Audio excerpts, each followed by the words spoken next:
ministrar en la mañana y va a continuar su estudio. Entonces, quiero que todos vengan en la mañana para escucharlo. Amén. Pero yo voy a seguir adelante de donde me quedé.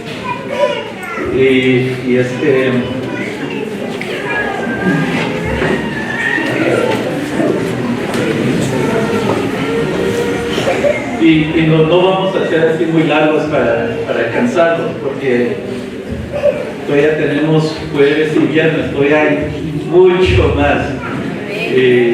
Pero como muchos de ustedes estaban, después del almuerzo, estuvieron ahí platicando, compartiendo y todo eso, entonces están listos esta noche. Quedamos ministrando acerca del huerto. El hermano Nelson me estaba diciendo que yo estaba diciendo que era la huerta, la femenina, y es el huerto. El huerto. Entonces tengo que pensar el huerto.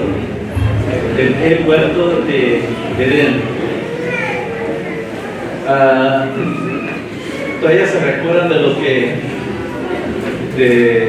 del principio. Tenemos que ir al principio, verlo de la vista del águila, verlo desde lo alto, para ver qué es lo que el Señor está haciendo de propósito con nosotros.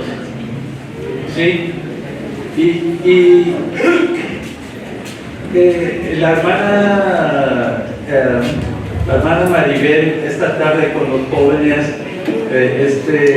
me recordó algo que era muy importante, y nada más quiero repetir eso, pero quiero que sepan que viene de ella, del Espíritu Santo. Es de que cuando yo estaba haciendo la pregunta, hay 10,000 árboles, ¿verdad? Un árbol que se llama la ciencia, que estaba allí. Pero también tenemos que recordarnos cuál árbol estaba en el centro de la huerta. El huerto. El huerto. ¿Cuál árbol estaba en el centro? El árbol de la vida. ¿Sí? Pero cuando estaba ahí, comentando, vamos a Génesis capítulo 3, perdón.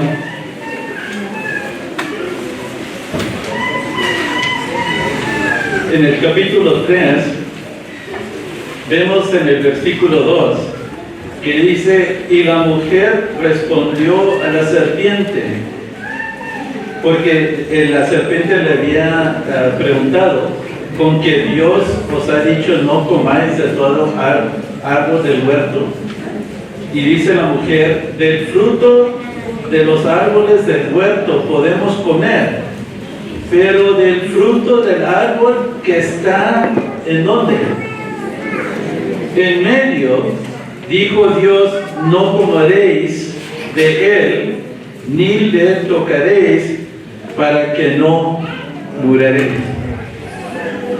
Entonces, claramente, ¿qué pasó? Cambió la posición. El árbol de la vida estaba en el centro del huerto, pero para ella vio el árbol de la ciencia, que ese árbol estaba en medio del huerto. Y ella estaba haciendo el punto, y que es muy importante, es cuál es el enfoque que tú le pones al árbol de vida. El árbol de vida debe de ser la cosa central en tu vida. Eso debe ser central, debe de ser tu enfoque, debe de ser tu meta, debe de ser tu oración, debe de ser tu anhelo. El árbol de la vida, que es Cristo. Pero cuando la serpiente comenzó a hablar, cuando comenzó a dar otra opinión, otras ideas, entonces el enfoque salió del árbol de la vida y lo enfocó en el árbol de la ciencia. Y en ese momento, ese árbol se puso en el centro del huerto. ¿En qué te estás enfocando? ¿Y dónde estás poniendo tus ojos? ¿Dónde estás poniendo tu corazón? ¿Qué es lo que estás tocando? ¿Qué es lo que estás deseando?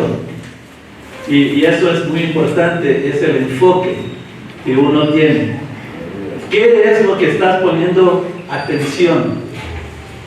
¿Qué es lo que estás guardando como atalaya? ¿Qué es lo que estás labrando, trabajando, sirviendo? Es para ir y tomar del árbol de la vida. Amén. Y eso, hermanos, estamos viendo, porque también quiero que vayan, quería leer este versículo anteriormente, pero se me pasó, estaba muy emocionado. Vamos a Isaías 51. Isaías capítulo 51. Y quiero leer el versículo 2 y 3, porque aquí está hablando acerca de lo que comencé a ministrar acerca de Abraham. Dice: mirad a Abraham, vuestro padre, y a Sara, que os dio a luz, porque cuando no era más que uno solo, lo llamé, lo bendije y lo multipliqué. De uno, para ser padre de naciones. Y dice adelante: ciertamente consolará Jehová a Sión, consolará todas sus soledades, y cambiará ¿qué? Su desierto en paraíso. Y esa palabra es en Edén. Ese es Edén, el paraíso. Y en su soledad lo cambiará en el huerto de Jehová. Se hallará en ella.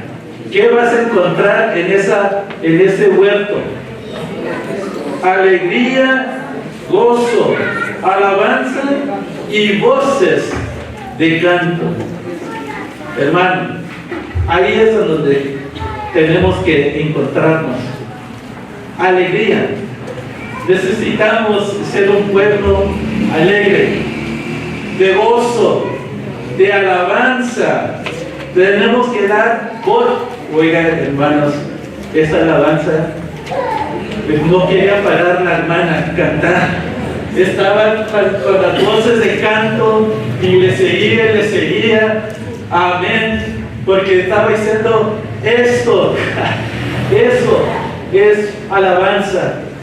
Cuando estamos entrando, y todos, hermanos, todos estaban levantando las manos, estaban danzando, estaban entrando con gozo, con alegría. De eso estamos hablando. Pero hermanos, ese huerto es alegría, gozo. Aquí, allá afuera, en su casa, en la universidad, en el trabajo, ahí, hermanos, se debe de encontrar alegría, gozo. Debemos de ser un pueblo alegre. Debemos de vivir de soledad a un paraíso, de consolar a un huerto de Jehová. Él está haciendo el cambio. Nos está sacando de la aflicción, de todo el dolor, todo lo que estamos sufriendo, lo que hemos sufrido, y está cambiando de la ceniza a algo hermoso. Beauty. En vez de ceniza, hermosura en vez de ceniza. Hermano, esto es un cambio, un transforme. Él está formándonos a ser hijos de Dios. Amén. Y con esto quiero ir y ver cuál es el propósito que el Señor nos dio, nos puso desde el principio, antes de la fundación del mundo. ¿Quién de ustedes o qué humano estuvo allí antes de la fundación del mundo, que conoció de lo que pasó? Hermano, nadie. Nadie de nosotros, nadie. Pero el Señor es maravilloso, y Él le da revelación a Pablo, a Pedro, a Juan, de algo que sucedió antes de la fundación del mundo. Entonces, en la Escritura, en el Nuevo Testamento, se encuentran 7 lugares, 7 versículos que declara qué es lo que propuso Dios para formar, para crear, y por qué Él lo quiso. Entonces encontramos que el Señor, en su espíritu, se reveló a estos hombres decir lo que sucedió antes de la fundación. Entonces vamos a ver, hermanos, que antes de la fundación Dios, y yo soy un hombre era un hombre de negocio, ya no, y siempre a mí me gusta poner las cosas así con ideas de negocio, de administración de empresa. ¿Ok? Había Dios el Padre, estaba allí el Hijo, y estaba el Espíritu Santo, el comité ejecutivo. Se habían juntado en una reunión, en el consejo, y estaban hablando, y dice el Padre: mi hijo, te amo tanto que quiero más hijos así como tú, que quiero más, porque tú me has complacido, tú has estado conmigo, y lo que tú has hecho, lo que tú hablas, cómo te mueves, me has complacido. Es una delicia, es un placer. Estoy contento cuando te veo, cuando te escucho, porque tú estás moviendo igual como mi corazón. Yo te amo y quiero extender mi amor más allá que solamente que tú, mi hijo, quiero extender mi amor. Tengo tanto amor que quiero extenderlo, disparcer ese amor. Y vamos a ver acerca de tener más hijos. Y comenzó. Y entonces vamos a ver que cada uno tiene su lugar. El Espíritu Santo va a mover y va a hacer ciertas cosas. El Hijo, el Padre, los tres van a funcionar para completar el propósito que tuvo Dios en ese momento, y lo tiene ahora. Y Él está para completarlo. Lo que Él propuso lo va a terminar al final. Entonces el Señor por su Espíritu Santo se los reveló a estos apóstoles. Entonces tenemos el beneficio. ¿Cuál es? ¿Qué pasó? ¿Qué sucedió? Somos la mosquita dentro del comité ejecutivo. ¿Qué se hablaron? ¿Qué dijeron? ¿Y qué tuvieron al final la conclusión? El acuerdo. ¿Cuál era el acuerdo? ¿Ok? ¿Vamos a ver esto? Bueno, vamos primero entonces a Juan, capítulo 17. Vamos a ir a Juan, capítulo 17, y vamos al versículo 5. Esta es una oración que Jesús estaba haciendo al Padre. Y dice: ahora pues, Padre, glorifícame tú al lado tuyo. En inglés, yo leo la Biblia, estudio la Biblia en inglés, y cuando lo leo en español noto alguna diferencia. Y no es que uno es mejor que el otro, pero da otra perspectiva. Y la perspectiva que da el King James en inglés es aquí donde dice al lado tuyo. En inglés dice: glorifícame tú con ti mismo, con todo lo que tú eres. Glorifícame con todo, no al lado tuyo, no estar al lado tuyo, pero to glorify me with yourself. Glorificarme con ti mismo. Con ti mismo. Glorifícame con ti mismo. Todo lo que tú eres, glorifícame con eso. O sea, la gloria de Dios ha venido sobre Cristo. Y dice: glorifícame con todo la gloria tuya.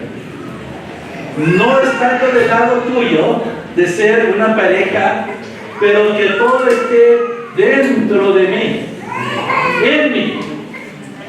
Y dice: con aquella gloria que tuve contigo, ¿cuándo? Antes que el mundo fuese. Porque esa gloria lo tuvo Cristo, el Hijo, pero lo despojó cuando vino a la tierra. Él dejó su gloria y vino como hombre.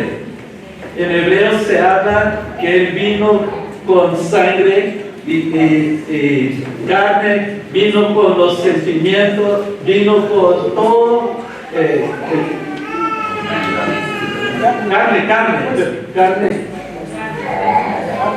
Carne y hueso. Entonces dice que vino y entiende lo que nosotros pasamos. Por eso es cuando Él está intercediendo y dice: yo sé lo que tú has estado sintiendo, yo sé lo que tú estás en tu corazón, porque yo estuve ahí, yo te conozco. Y por eso es el gran intercesor, porque Él sabe exactamente lo que tú estás viviendo. Y así cuando escogió, y ahora que va a regresar a la gloria, dice: glorifícame con ti mismo. Y ahora vamos al 22, porque en el 22 ahí da la idea. ¿Qué significa esto? Dice: la gloria que me diste, yo les he dado. ¿Para qué? ¿Para qué es el propósito de dar esa gloria? Para que sean uno, así como nosotros somos uno. Entonces, desde el principio, hermanos, el Padre quiere ser uno con usted, hermana. ¿Qué? ¿Dios quiere ser uno conmigo? ¿Quiere ser uno conmigo? Por eso envió a su Hijo, para que pudiera ser de que somos uno con Él. Y si somos uno con Cristo, entonces ¿qué? Seremos uno con el Padre. Y el asunto es, hermano, por eso todo lo que estamos predicando es, tenemos que ser uno con Cristo. Uno. ¿En qué sentido ser uno? Tenemos que ser uno porque yo lo que pienso no es mío, sino es de Cristo. Lo que siento no es mío, pero lo que es de Cristo. Lo que deseo no es mío, porque es de Cristo. Y la única manera de eso es de que no sea mi voluntad, sino la voluntad de Cristo. Porque, hermanos, este asunto es, hay muchas voluntades. Voluntades, aquí hay ¿cuántos? 200 voluntades. Cada uno desea, quiere y piensa. Y cuando nos juntamos, estamos chocándonos, porque todos tenemos distintos deseos, pensamientos y queremos cosas distintas. Por eso chocamos. Pero porque cada uno tenemos nuestra propia voluntad. Pero, hermanos, así como ya se ha dicho, es que si vamos a vivir en la eternidad, ¿de quién voluntad vamos a estar viviendo? Porque en este asunto, hermanos, solamente hay una voluntad. No es la tuya, no es la mía. No es el tuyo, no es el mío. Es solamente de Cristo. Eso es, hermano, cuando estamos hablando de morir, no de que nos vamos a matar. Es tu voluntad. Tu voluntad se la vas a dar. Esa es tu ofrenda. Que no sea mi voluntad, pero que sea la tuya. Y cuando estemos bajo esa voluntad del Señor, allí seremos uno con el Hijo, así como el Padre. Porque ahí estamos bajo la voluntad del Señor. Amén. ¿Sí entienden eso, verdad? Ese es el deseo, el propósito desde el principio es ser uno. Vamos al 24. Ahí es el segundo versículo que dice: Padre, aquellos que me has dado, quiero que donde yo estoy, también ellos estén conmigo, para que vean mi gloria que me has dado, porque me has amado desde antes de la fundación del mundo. Todo este consejo ejecutivo, estas decisiones estaban basadas en una cosa: en amor. Todo fue hecho base el amor. Dice que el amor que hemos estado manifestando, enseñándonos uno a los otros, entre el Padre, el Hijo y el Espíritu Santo, en ese amor queremos también ejercerlo, verlo, que se manifieste, que se revele en el pueblo, el amor que se dio desde el principio. Ese amor va a reinar aquí en este huerto, ese amor. Y dice que aquellos que me has dado, porque vamos a leer en otros versículos que Él escogió, hay escogidos, pero la única manera para esos escogidos ser presentados al Padre es dárselos al Hijo. ¿Para qué? Para que pudiera tener sin mancha y sin arruga. Eso lo vamos a leer. Por eso es que solamente el Hijo puede llevarnos a la meta. Solamente, por eso el Señor se le dijo, Hijo, tú los vas a cargar, tú los vas a llevar, tú les vas a instruir, tú los vas a enseñar, tú les vas a enseñar el camino, tú vas a caminar primero, tú vas a ser el precursor para enseñar el camino. Vas a abrir las cortinas al lugar santísimo para que puedan todos los demás entrar. Por eso es que el Señor se los dio, nos dio a los escogidos, al Hijo, porque es el único que nos va a llevar hasta el final. Estamos ser uno con Él. Él es el único, Él es el camino, Él es la verdad y Él es la vida. No hay otro. Uno no puede venir al Padre sino por Él.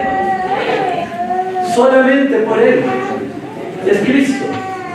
Y dice, aquellos que me has dado, quiero que donde yo estoy, ellos también estén conmigo, para que puedan ver mi gloria. Hermanos, tenemos que abrir los ojos para ver la gloria del Señor. Si comenzamos a ver la gloria en este huerto, vamos a ver gloria.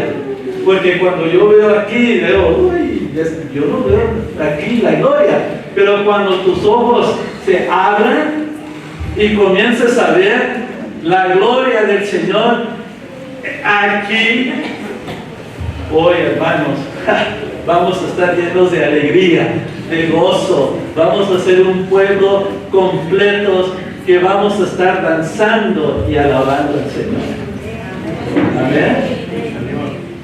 Por eso dice que vean mi gloria que me has dado, porque tú me has amado. Vamos al tercero, en Efesios, capítulo 1.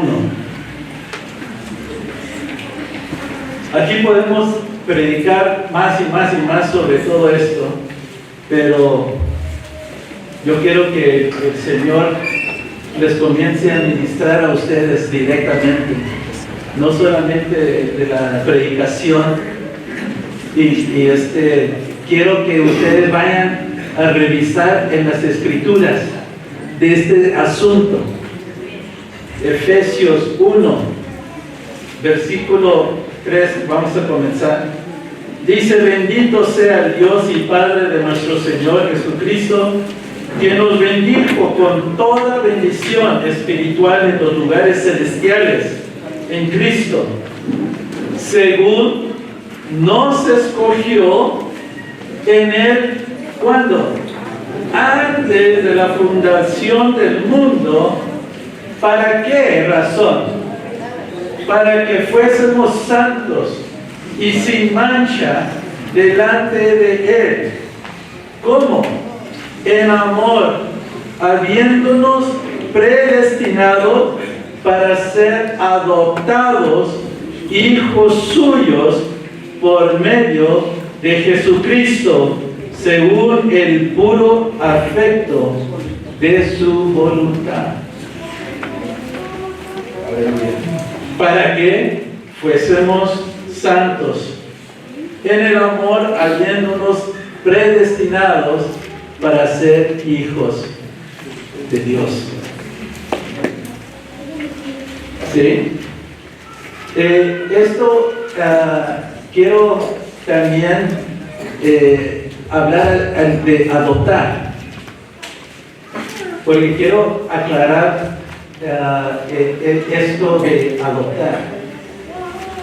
Yo creo que aquí en el Perú es como en Estados Unidos, cuando unos padres adoptan a un hijo, están adoptando a un hijo extranjero, a un extranjero, ¿ah? O extraño, que no sea de su propio sangre, extraño. Así es aquí en Perú, ¿verdad? Y cuando nosotros leemos, estamos diciendo así, Él me está adoptando porque yo soy un extraño y ahora soy hijo de Dios. Pero eso no es la idea, porque hay otra idea. Esa es una idea, lo que acabo de decir, esa es la idea occidental. Pero la idea oriental de adoptar quiere decir, ese concepto de adopción es de que mi hijo natural, mi hijo, no extraño, pero mi hijo, él adopta la manera del padre, adopta todo lo que el padre hace, el hijo lo hace. No, porque el occidental es un niño extraño, yo le doy mi nombre, ¿sí? Yo le doy mi nombre a ese niño extraño. Pero en esta idea de adopción que es oriental, es de que mi hijo propio, él adopta el nombre, él adopta la manera, él adopta la naturaleza del padre. Porque entonces el padre puede decir, si tú ves a mi hijo, tú me ves a mí. Si tú quieres hacer negocio con mi hijo, tú estás haciendo un negocio conmigo. Si tú quieres un representante o una autoridad que tenga la autoridad, mi hijo tiene la autoridad que yo tengo, pero es hijo propio. Entonces cuando se madura, por eso es que el hermano Eugenio está hablando de crecer, de llegar a la estatura, y esa idea sigue, y no voy a entrar mucho en esto, es de que en griego se usa la palabra huios, y comparado a la otra palabra de hijos que se habla de tecno. El huios es aquel hijo que llega a ser igual como el padre, que cuando madura, dice el padre, te voy a presentar a todo el pueblo como mi hijo adoptado. Entonces el padre llega al punto y dice, llama a todo el pueblo y vamos a tener una fiesta, porque aquí vamos a declarar que mi hijo Huillos es mi hijo adoptado. Entonces viene toda la gente del pueblo y ya está el hijo y dice el padre, este es mi hijo que ha adoptado mi naturaleza. Cuando lo veas, me ves a mí. Cuando hagas negocio, haces negocio conmigo. Y va con todas las partes. Y para manifestar eso, le da un anillo que tiene el sello de la familia, para poner el sello donde haya negocio. Dice, aquí eso está autorizado por el Padre. Y le da una garment, red robe,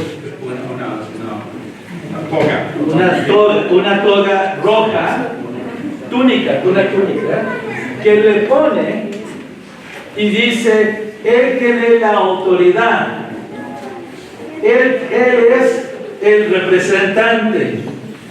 No tienes que hablar conmigo, pero puedes hablar con Él y todo lo que Él es, yo soy, todo lo que yo soy, Él es.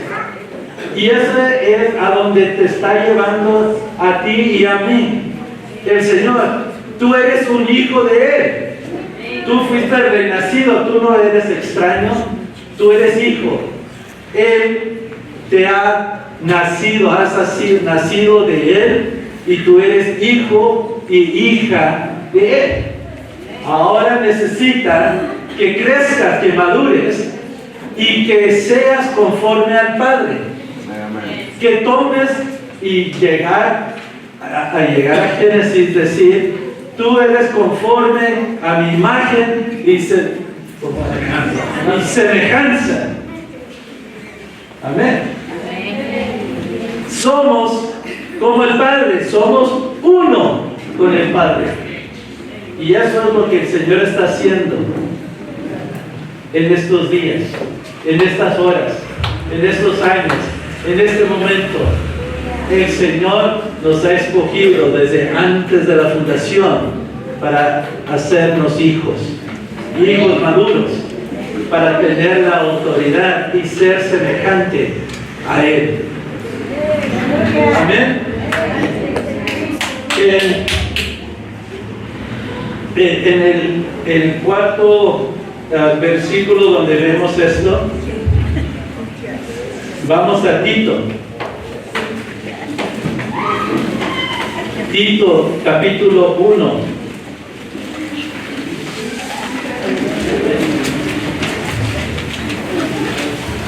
Esto voy a terminar en 10 minutos, ¿ok? 10, 15 minutos. Porque no lo vamos a hacer largo. Esto ya deben de ustedes conocer y saber de lo que el Señor está haciendo en nuestra vida.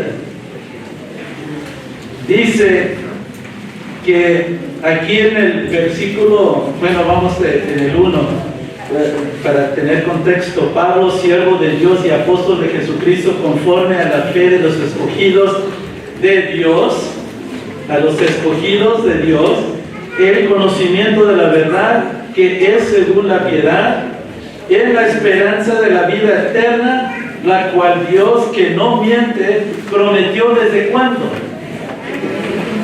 Desde antes del principio de los siglos, o sea, desde el principio del mundo, desde el principio del tiempo. Él está prometiendo vida eterna. Porque cuando vas a ser uno con el Padre, ¿qué tanto tiempo vive el Padre? Es eterno. Y si vamos a ser uno, vamos a tener vida eterna. Por eso es que vino Cristo, para darnos la vida eterna. Amén. Y vamos a hablar un poco más adelante, si hay oportunidad, más de estas cosas. Primero de Corintios, capítulo 2.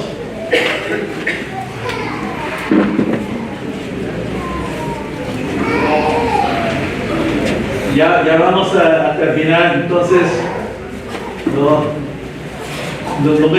me vayan a desconcentrar y estar cansados. Ya un poquito más. ¿Ok? Capítulo 2. Capítulo 2 de Primera de Corintios. Versículo 7. Mas hablamos sabiduría de Dios en misterio. Hay una sabiduría que es un misterio. La sabiduría oculta, la cual Dios predestinó antes de los siglos para nuestra gloria, la cual ninguno de los príncipes de este siglo conoció, porque si la hubieran conocido, ¿qué hubiera pasado? Nunca habían crucificado al Señor de gloria. Satanás creía que estaba haciendo algo fabuloso, Él creía que él tenía un pie adelante de lo que estaba haciendo Cristo. Él estaba diciendo: lo voy a matar, lo voy a destruir, lo voy a crucificar. Y Satanás creía que era sabio, pero hay una sabiduría más alto, lo que hemos estado viendo, hay una sabiduría mucho más alto de que es un misterio, porque si se hubiera conocido, Satanás no hubiera hecho lo que hizo, de poner toda la manipulación, todos los esquemas, todas las maquinaciones para que crucificara a Cristo. Pero Cristo, Él era aquella oveja que subía y llegó. ¿Ah? Porque ese es un misterio que el Señor todavía nos está enseñando. Es cuánto amas a tu hermano. Porque si amas a tu hermano, ¿qué dice la Escritura? ¿Quién está dispuesto de dar tu vida para tu hermano? Esa es una sabiduría, hermanos, que para muchos es todavía un misterio. ¿Cómo vas a dar tu vida? ¿Cómo vas a poner tu vida por tu hermano? Así como Cristo. ¿Quién va a dejar que el hermano tenga el lugar de honra? ¿Quién tiene el lugar de respeto? Eso, hermano, es un misterio que solamente Cristo se los va a enseñar. Primera de Pedro, capítulo 1. Ojalá que los estén apuntando estos 7 versículos para que ustedes vayan a estudiar en su casa. Y aquellos jóvenes que hemos estado hablando acerca del lugar secreto, ojalá que ustedes vayan y meditar, contemplar. Eso es lo que estaba diciendo Juan. Él ha contemplar estas cosas, porque estas cosas son desde el principio. Primera de Pedro, capítulo 1, versículo, vamos allí a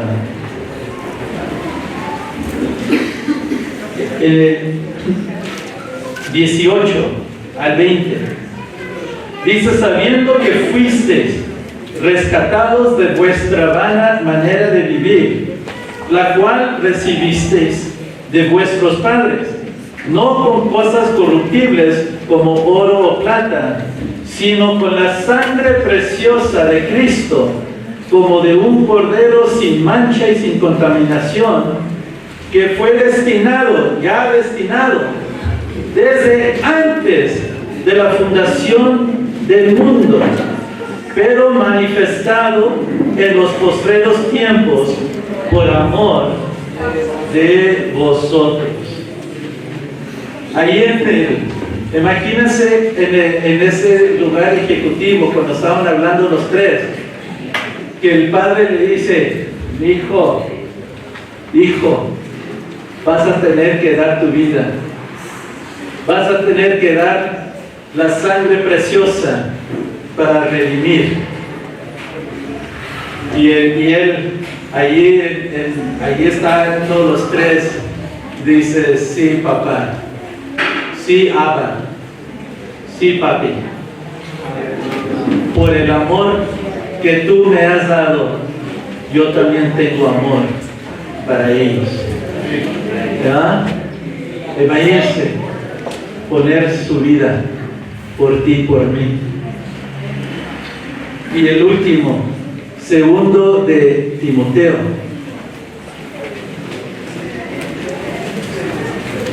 capítulo 1.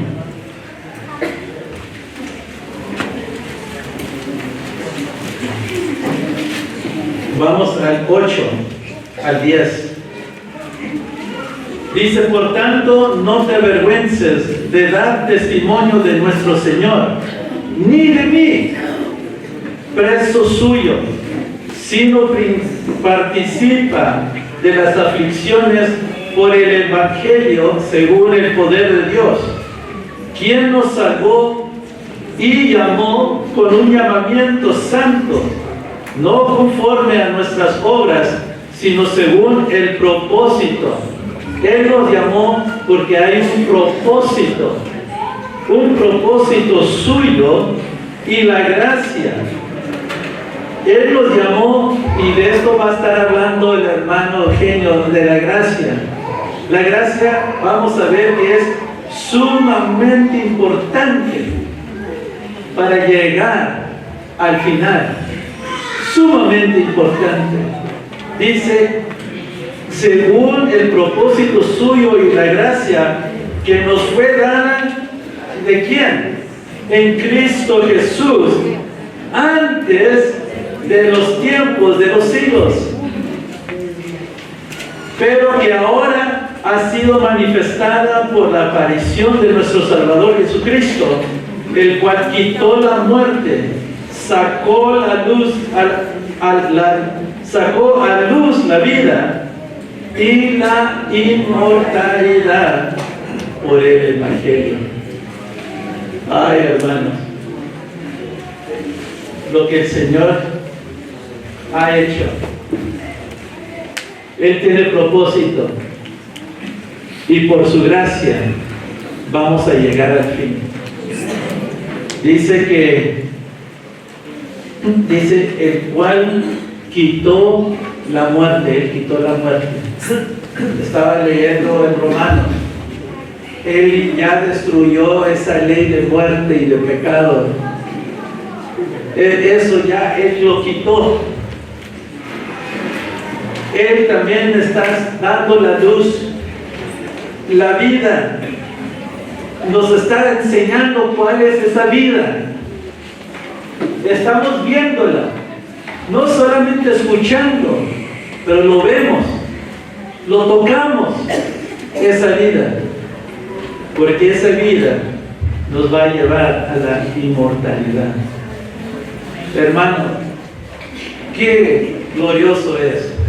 Todo eso fue decidido antes de la fundación del mundo, antes de los tiempos, de los siglos, antes.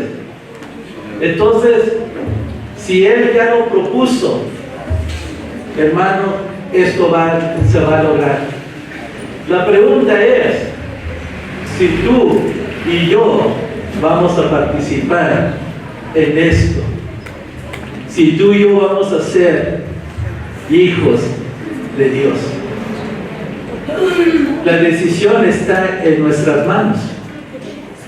Si tú estás dispuesto a rendirte a Él, de dejar y venir y decir, Señor, que tu voluntad sea en mi vida, así que sea como María. Yo no entiendo cómo vas a hacer esto de que voy a ser una virgen y más voy a tener un hijo.